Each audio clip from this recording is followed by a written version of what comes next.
हनुमान जी के विषय में आता है बंधुओं कि श्री हनुमान जी महाराज पूरे दिन तो राम जी के संग रहते, लेकिन जैसी ही रात्रि होती तो श्री राम जी कनक भवन में चले जाते, अंतःपुर में अपने प्राइवेट कक्ष में। तो हनुमान जी संग संग जाते, तो जैसे ही राम जी कक्ष में प्रवेश कर रहे होते तो सखियां रोक देती, बोले हनुमान जी इससे भीतर नहीं, आपकी सेवा बाहर बाहर की, यहाँ की नहीं है। अब सुबह तक प्रतीक्षा करो, रात भर तो श्री राघव जी जानकी जी के संग रहेंगे और 2-4 सखियों को सेवा करने का अधिकार है, पुरुष का तो प्रवेश वर्ज्य है भीतर। हनुमान जी बोले हम तो बानर हैं, पुरुष भी नहीं है, हमको जान दो। गोपियां बोली नहीं, बाहर रहो। हनुमान जी कुछ दिन तक तो सहन करते रहे, लेकिन एक दिन इतना विरह हुआ, हनुमान जी रात भर देरी पे पड़े पड़े रोते रहे। सुबह सूर्य नारायण से प्रार्थना करने लगे, जल्दी प्रकट हो जाओ ना गुरुदेव भगवान, ये रात अब मुझसे काटी नहीं जा रही है, मैं राम जी को देखे बिना रह नहीं पा रहा। जैसे सूर्य उदय हुआ, प्रातःकाल का समय, राम जी जैसे ही बाहर आए, हनुमान जी लिपट गए चरणों से, बोले भगवान मेरी एक वेदना है, दूर करो। राम जी बोले क्या? ये रात्रि नहीं होनी चाहिए, ऐसी कोई विधान बनाओ कि दिन ही दिन रहे। राम जी बोले क्यों? ये तो प्रकृति चक्र है भैया, रात्रि तो होगी। बोले महाराज अगर रात्रि ज्यादा दिन तक और होती रही ना, तो मैं हनुमान किसी दिन कहीं अंतर ध्यान हो जाऊंगा, मेरे प्राण निकल जाएंगे। राम जी बोले क्यों? बोले आपके दर्शन के बगैर एक क्षण भी 3 युग के समान लगता है, पूरी रात काटना मेरे लिए कितना कष्टदायी होता है, मैं कैसे बताऊं। या फिर नाथ दूसरा उपाय कि मुझे भी भीतर ले चला करो आप। राम जी बोले देखो बाहर शासन हमारा है, भीतर तो किशोरी जी का है, जानकी जी से आज्ञा ले लो। हनुमान जी गए। मां दर्श बिन दूखन लागे नैन, राम जी को देखे बगैर मेरे नेत्रों में दर्द होता है, पूरी रात मुझसे काटी नहीं जाती, आप मुझे अंतःपुर में ले चला करो ना। किशोरी जी बोली कैसी बात कर रहे हो, अंतःपुर में कैसे आ जाओगे, वहां तो केवल हम और राघव जी और सखियां ही रह सकती हैं। राम जी को एक दिन हनुमान जी को इतनी वेदना हुई, सरजू जी के तट पर बैठ करके हनुमान जी महाराज रुदन करने लगे कि मैं रात कैसे काटूं। अश्रु बिंद जैसे ही नेत्रों से निकल करके सरजू जी में गया, सरजू जी का पूरा जल उष्ण हो गया, गर्म पड़ गया। सरजू जी प्रकट हो गई, प्रकट होकर के बोली हनुमान जी आपका अश्रु बिंद बता रहा है कि आप कितनी वेदना में हो, पर वेदना का कारण क्या है। हनुमान जी बोले राघव दर्शन, रात भर उनके दर्शन के बिना मैं रह नहीं पाता, लेकिन राम जी तो अंतःपुर में जाते और वहां सखियां जाती हैं, मैं अपने प्राण त्यागना चाहता हूं, मैं पुनर्जन्म लूंगा, सखी बन के आऊंगा, मैं भी जाऊंगा भीतर, मुझे राम जी के बिना रहा नहीं जाता। तब सरजू जी ने कृपा की और कहा देखो हनुमान जी ऐसा करते हैं, पूरे दिन तो आप हनुमान वेश में रहोगे, लेकिन जैसे सूर्यास्त हुआ करेगा ना, तो चंपक लता नाम की सखी का रूप धारण करके आप भीतर प्रवेश करना और रात भर राघव जी को वीणा सुनाया करना। तब हनुमान जी प्रसन्न हुए। हमारी अभी ऐसी स्थिति है ही नहीं है। ठाकुर जी के प्रति तो केवल हमारा ये भाव है, ये केवल हमारी पूर्ति करने के लिए है, ये कमी तो ये पूर्ण, ये कमी तो ये पूर्ण, बस। ये प्रेम भाव जन्य कैसे हो। गोपियां सब कहने लगी नाथ प्रकट हो जाओ ना। पुकारते पुकारते जब गोपियों के नेत्रों से अश्रु गिरने लगे, रुरुदु स्वस्वरम राजन कृष्ण दर्शन लालसा, कृष्ण दर्शन की लालसा में जैसे ही गोपियों के नेत्रों से अश्रुबिंद प्रकट हुए, तभी ताशामाविर्भूत सौरी स्मयमाय मुखाम्बुज पीतांबरधर श्रगवीये साक्षान मन्मथ मन्मथ। पीतांबरी पहन करके रास राशेश्वर श्री राधा रमण लाल समस्त गोपियों के मध्य में प्रकट हो गए। बोलो रास राशेश्वर भगवान की। गोपियों ने जब तक पुकारा ठाकुर जी सुन रहे थे, लेकिन पुकार जब अश्रुबिंद में प्रकट हो गई, ठाकुर जी प्रकट हो गए। बंधुओं, यदि कथा सुनते सुनते भगवद याद स्मृति करते करते कभी नेत्र सजल हो जाए, तो यही सोचना श्याम सुंदर ने छुआ है आपको, ठाकुर जी स्पर्श करके गए, तभी कृष्ण विरह के अश्रु प्रकट होते हैं।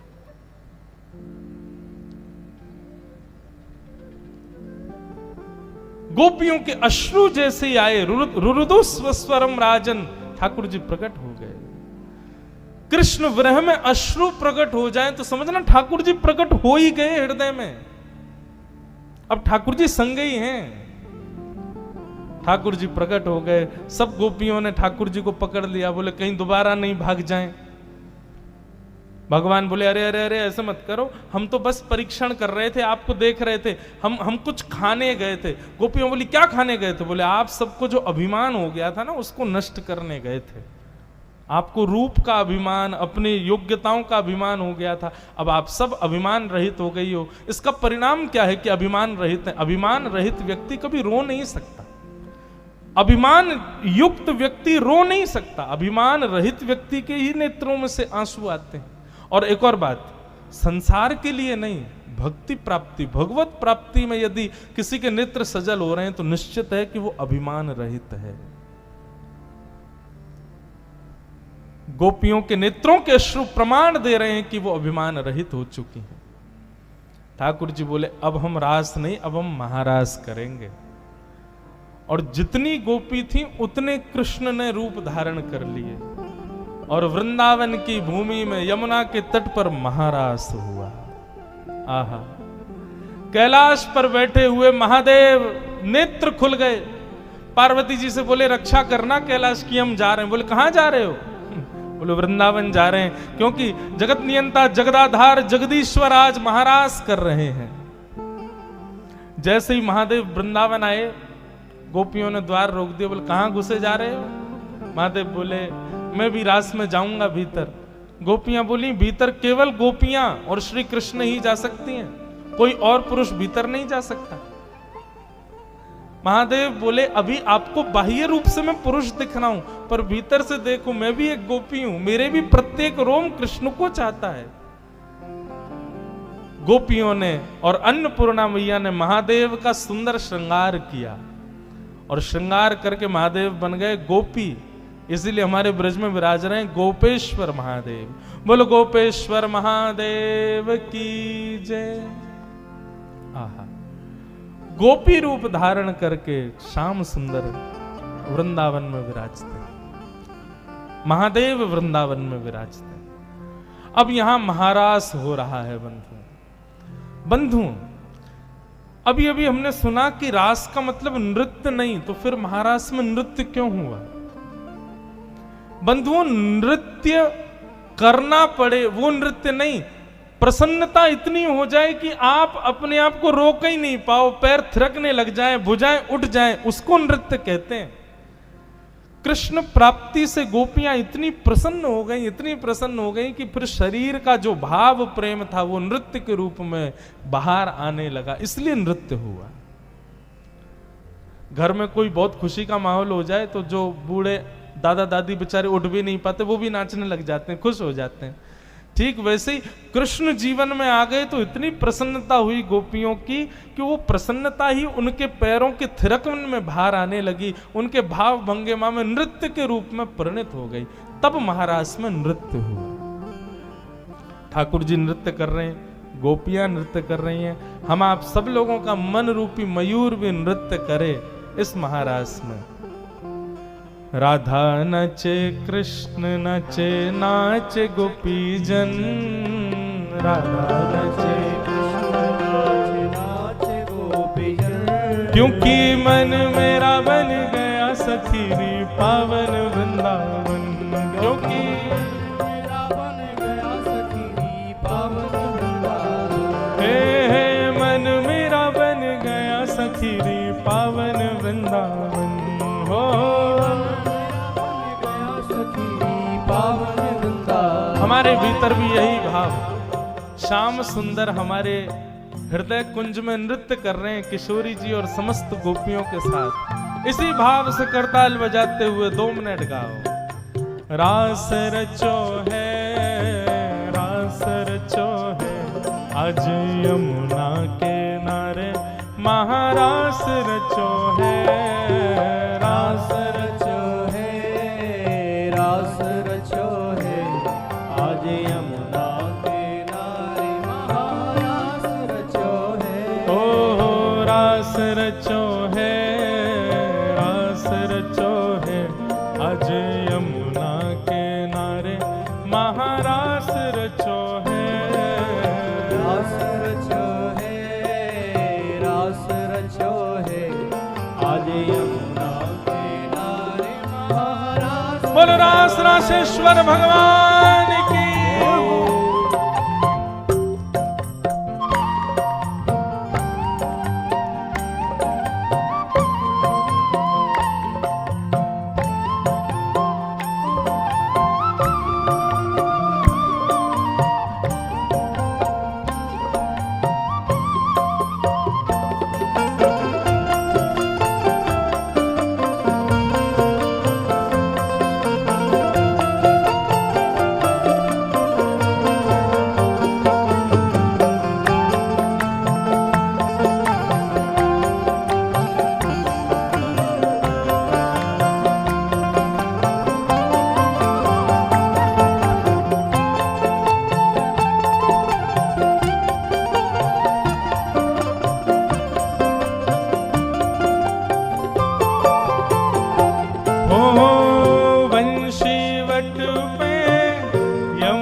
तट पे कान्हा रास रचावे, वंशी वट पे यमुना तट पे कान्हा रास रचाए। ओ गोपी बन के शंकर आए, गोपेश्वर कहलाए।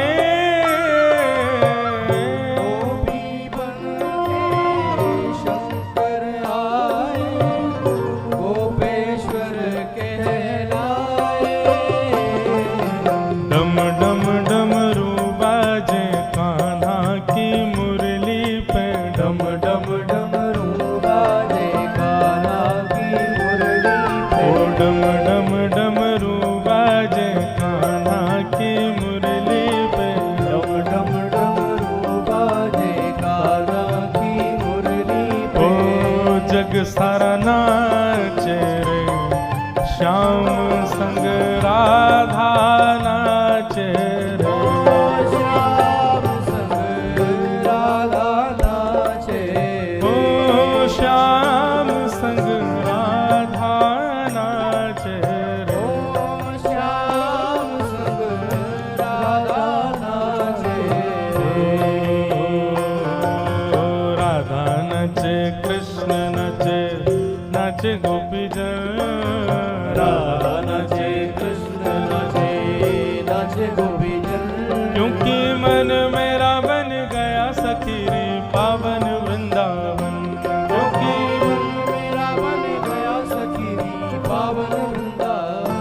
ओ मन मेरा बन गया सखी रे पावन वृंदावन। मन मेरा बन गया सखी री पावन वृंदावन। हे ब्रह्मा भी नाचे शंकर नाचे, नाच देवगण। ब्रह्मा भी नाचे शंकर नाचे, नाचे देवगण। ब्रह्मा भी नाचे शंकर नाचे, नाच देवगण। ब्रह्मा भी नाचे शंकर नाचे, नाचे देवगण। सूरज भी नाचे चंदा नाचे, नाच तारागण। सूरज भी नाचे चंदा नाचे, नाचे तारागण। क्योंकि मन मेरा बन गया सखी रे पावन वृंदावन। मन मेरा बन गया सखी री पावन वृंदावन। ओ मन मेरा बन गया सखी रे पावन वृंदावन।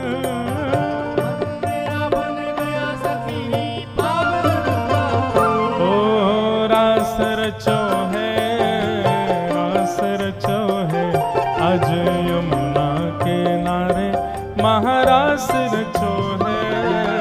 रास रचो है, रास रचो है आज यमुना किनारे महारास रचो है। महारास रचो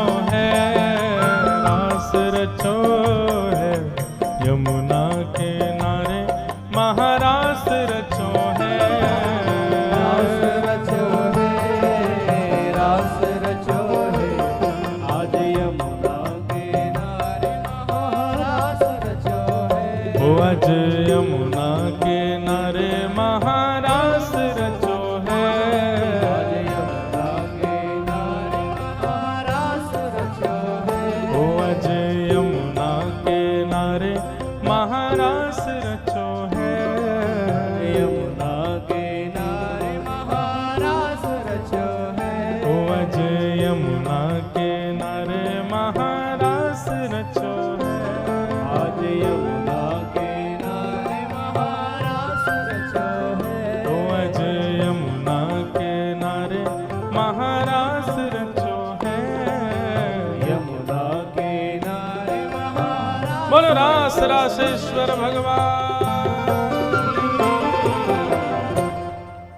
सब ब्रजवासी गोपियां ठाकुर जी के साथ रास विहार कर रही हैं।